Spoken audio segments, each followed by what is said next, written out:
Shit like this literally does not happen in real games. It literally does not happen. What is going on?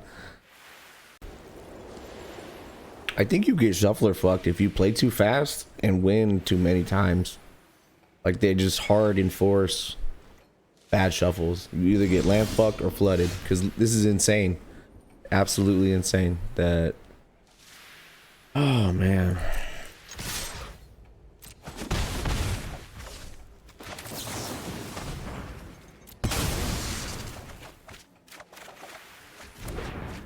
So 1, 2, 3, 4, 5, 6, 7, 8, 9, 10, 11, 12, 13, 14, 15, 16, 17 cards in between land draws. That doesn't happen.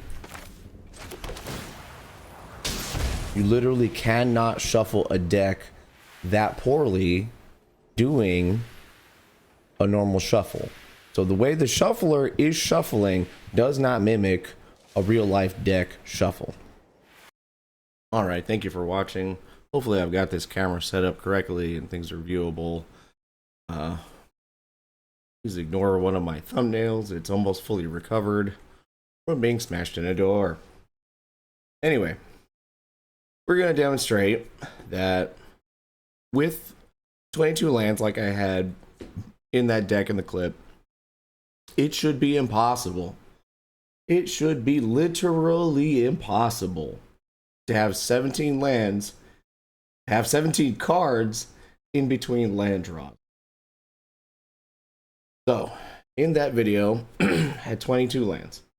1, 2, 3, 4, 5, 6, 7, 8, 9, 10, 11, 12, 13, 14, 15, 16, 17, 18, 19, 20, 21, 22. That means we need 38 non-land cards. Doesn't matter what the hell it is. Just demonstrating cards that aren't lands. 1, 2, 3, 4, 5, 6, 7, 8, 9, 10, 11, 12, 13, 14, 15, 16, 17, 18, 19, 20, 21, 22, 23, 24, 25, 26, 27, 28, 29, 30, 31, 32, 33, 34.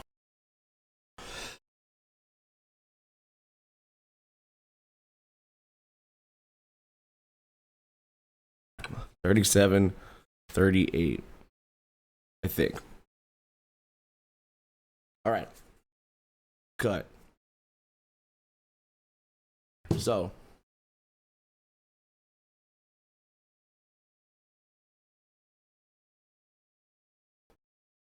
he's back the way that they should be. Yep, good. Okay. So, 38 and 22 makes a 60 card deck.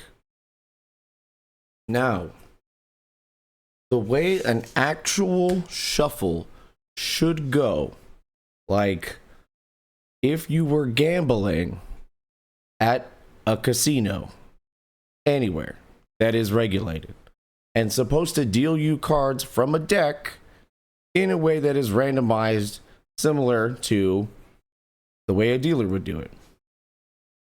Because Magic Arena has online games and tournaments that reward you with real money and products that are worth real money. Please correct me if I'm wrong, but the randomness should be regulated so that card distribution, even this giant block of cards right here that popped up, that's nowhere near 17, should be, so the randomization slash shuffling of a deck in Magic the Gathering Arena, because it is used to compete for real money in, like, you know, a regulated way, should be regulated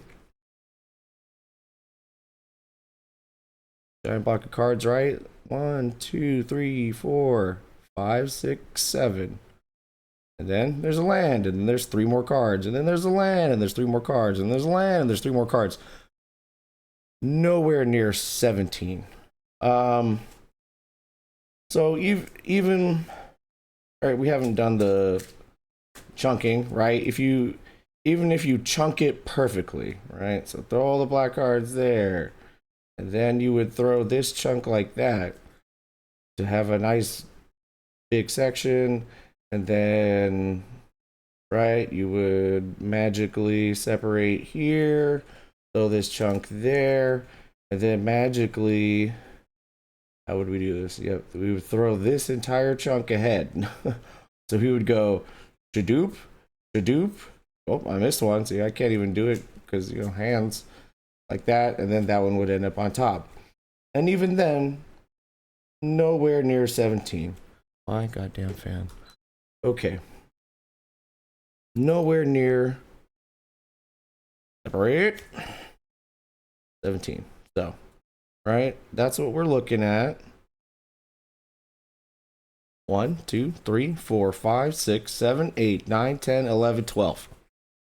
In a 22 land deck, throwing chunks of cards around as stacked as it could possibly be while still pretending to be random,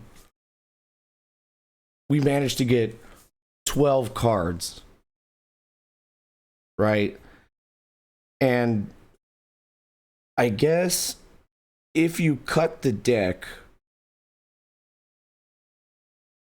like this, if you somehow get a deck cut precisely like that, sure, you end up with 15 cards and no lands. But if you see this in your starting hand, you're not keeping that starting hand.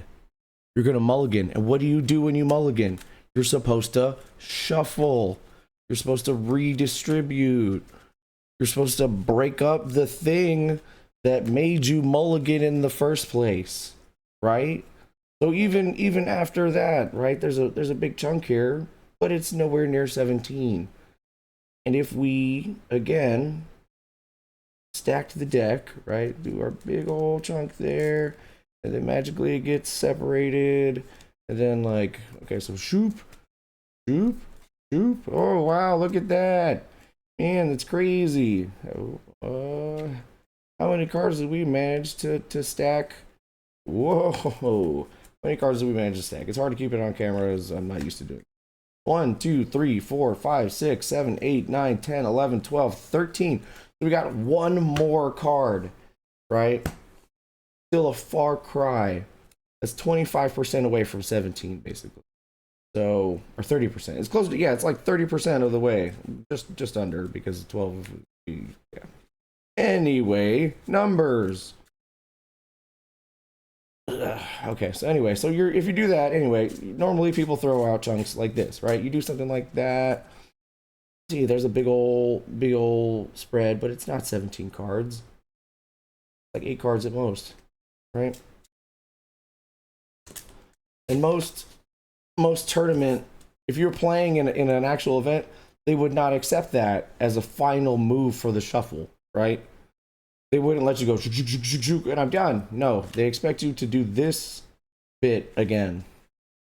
Usually at least 3 times is what they expect, or something like there's an expected minimum number of times that these little groups are supposed to be, oh, sorry, cameras, supposed to be splitting up and dividing. And again, starting from a complete division of, like, you know, greens on this side, blacks on this side. Just even with 3 moderately reasonable shuffles, there's no way you end up with 17 cards in between lands. It is literally impossible. Right? So how many lands did we just manage to stack up right here? Like, this is the crazy scenario where you get flooded even though you got 19 lands. 1, 2, 3, 4, 5, 6, 7. 7 out of 19, right? Okay. So those came from here. Let's pretend, right? So how do you get land flooded? With the cards before that, 1, 2, 3, 4, 5, 6, 7. That's perfect example. Perfect example, right? You get a hand that has 2 lands and then 5 other cards you can play. You think, all right, maybe that's something I can work with. No big deal. You keep your 2 lands, your 5 non-lands, and then as you draw, like, dang, wow, yeah, we got land flooded. That's not 7 lands in a row. That's because we basically stacked the deck. 7 lands in a row from that. And then what do you get? 3 non-lands. What happens in Arena? One of these, and then another land, right? You end up with an 18% chance to draw a land card. You get, 75% of the cards you draw in your first 10 turns end up being lands. All right, so a very interesting visualization here, thanks to the real Franklin S. So this is using a 52 card deck. If you shuffle a card literally perfectly, splitting the top and the bottom of the deck, then it takes 8 shuffles doing that perfectly to bring the deck back to its normal starting position. Notice on the very top and bottom, the blue and red lines that indicate those cards staying in those positions the entire time. Someone clarified that that is because this is an out shuffle that was being done.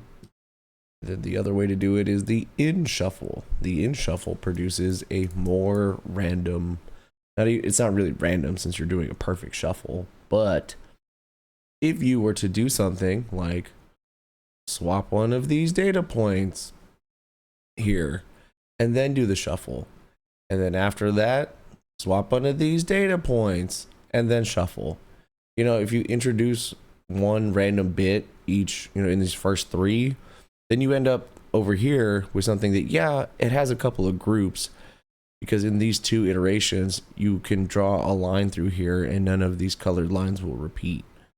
And so flipping a bit here, here, and here, by this point, yeah, you'll have some things grouped up, but as demonstrated in the, black and green shuffling earlier, you're not going to end up with 17 non-land cards in a row. This is a 52 card deck, so these are like 13 cards each. So swapping bits here, here, and here would get you, a pretty decent random shuffle. You can add 2. I swap 2 bits here, here, and here, and then you get an even more actual feeling random shuffle. Yeah, like I said, you will get groups of cards, but you will not get 17, 18 cards in a row. There we go. Okay. Goldfishing, blah blah blah blah blah. Play sleeve cards, sliding 2 halves on each other, mash whatever. 10 different colors of sleeve, 6 each. Okay, so even they did an even worse example, because then you would need at least 3 groups to represent the chunk of lands. That would only get you to 18, which is like an impossibly low number of lands to run unless you're running mono red. I shuffled that rainbow deck up, see what happened. Patterns came up very quickly. Changed entirely when I started goldfishing with the deck. I don't know exactly what the fuck that means, but it doesn't matter. Yeah, patterns will emerge. Big fucking deal. It's not 17 cards in between lands, right? And again, in order to demonstrate anything close to that, they would need at least 3. They would need 3.5 groups. 4 groups would put, you could try 4. That put you at 24, which is the extreme upper end of lands, right? So the way they did it, sure, it's possible to demonstrate, but not effectively. That's the way I did it. I just bright green for the lands, black for everything else, and hopefully that demonstrated the point. Let's scroll the way back up to the top. So you can imagine this with a couple extra lanes. It's 8 extra cards, right? it would get meshed up. Yeah. And then the most important thing is just flipping flip a bit here, flip a bit here. Next iteration, flip a bit here, flip a bit here. And then do here and here again, because the cards have gone down, down, up, down 2 times. Things have come up from here, so you flip these bits, and then boom, boom, boom. By here, you'll have a pretty random assortment. And again, this is because it's one type of shuffling. If they did in shuffling, it would be an even better result, and it would take a minimal amount of processing power. There's a whole thread that goes into a lot of technical analysis, and I've been reading through it. It's kind of nuts. So that's one thing, but it's from a long time ago too. So this is a program to just do a simple riffle shuffle. Maybe I'll do a part 2 video where I do something like this in Python, and then do a very clear illustration of how things could be split up, how they could be distributed and whatnot, and then like run a million simulations and visualize it. That'd be a good little project for me to do. I haven't done data science things in a long time because I'm fucking going full ADD right now. We're gonna examine the shuffling situation because it's not great. Don't waste your money on gems and play in a tournament, because you could get screwed for no reason at all, just because Wizards has an unfair shuffler. I think that's ultimately what I'm trying to say, is do not waste your real money on tournament gems and stuff like that, entry fees, whatnot. It takes a long time to save up that 20 and 25,000 gold, so be very careful with how you spend all of the time that it took to get that gold. You know what I mean? I would probably recommend playing best of 3, but even then, no guarantees. So, yeah. Once Shuffler decides it's not your day, I guess I'm not playing ranked. Just playing regular old standard, which isn't fun. Or maybe I'll do some brawl, show some brawl off, and take my rage out via Etrata the Silencer. We'll see. Have a good one. Thanks for watching.